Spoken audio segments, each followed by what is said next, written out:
চাঁপাইনবাবগঞ্জ স্বনামধন্য শাহ নেয়ামতুল্লাহ কলেজে পুরস্কার বিতরণ ও সাংস্কৃতিক অনুষ্ঠান অনুষ্ঠিত। চাঁপাইনবাবগঞ্জ জেলা প্রতিনিধি মাহিদুল ইসলাম ফরহাদের পাঠানো তথ্য ও ভিডিও চিত্রে ডিডি ডেস্ক রিপোর্ট। 10ই ডিসেম্বর বুধবার সকাল 10:30 ঘটিকায় মনি উকিল স্মৃতি মিলনায়তনে বার্ষিক সাহিত্য ও সাংস্কৃতিক প্রতিযোগিতা 2025-এর পুরস্কার বিতরণ অনুষ্ঠান আয়োজন করেছে। উক্ত অনুষ্ঠানে সভাপতিত্ব করেন শাহ নেয়ামতুল্লাহ কলেজের অধ্যক্ষ মোহাম্মদ তরিকুল আলম সিদ্দিকী। স্বাগত বক্তব্য দেন স্টাফ কাউন্সিলের সাধারণ সম্পাদক ও ফিন্যান্সের সহকারী অধ্যাপক মাহফুজুল হাসান ডন। উক্ত অনুষ্ঠানে প্রধান অতিথি হিসেবে ছিলেন চাঁপাইনবাবগঞ্জ 3 আসনের সাবেক এমপি ও শাহ নেয়ামতুল্লাহ কলেজের গভর্নিং বডির সভাপতি মোহাম্মদ লতিফুর রহমান।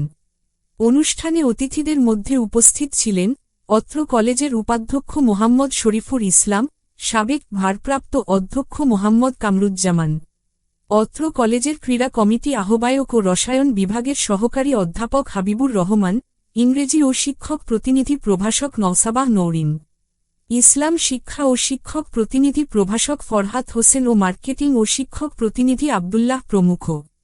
উক্ত অনুষ্ঠানে বার্ষিক সাহিত্য ও সাংস্কৃতিক প্রতিযোগিতায় 14টি বিষয়ের অংশগ্রহণকারীর মধ্যে 42 জন শিক্ষার্থী বিজয়ী হয়েছে। ক্রীড়া প্রতিযোগিতায় 13টি খেলায় অংশগ্রহণকারীর মধ্যে 39 জন শিক্ষার্থী বিজয়ী হয়েছে।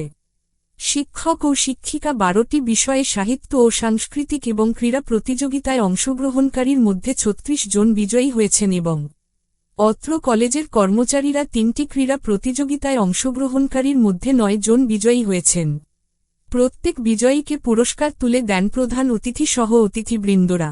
পুরস্কার বিতরণ শেষে সাংস্কৃতিক অনুষ্ঠান উপভোগ করেন অতিথি সহ শিক্ষক মণ্ডলী ও শিক্ষার্থীরা।